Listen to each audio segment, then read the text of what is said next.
Wow! Tandaan nyo guys, pag may tiyaga, may nilaga. Laging tatandaan yan.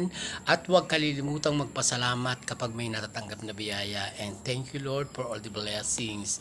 Salamat sa marami sa inyo at sana pagpalain mo kaming lahat. Di ba?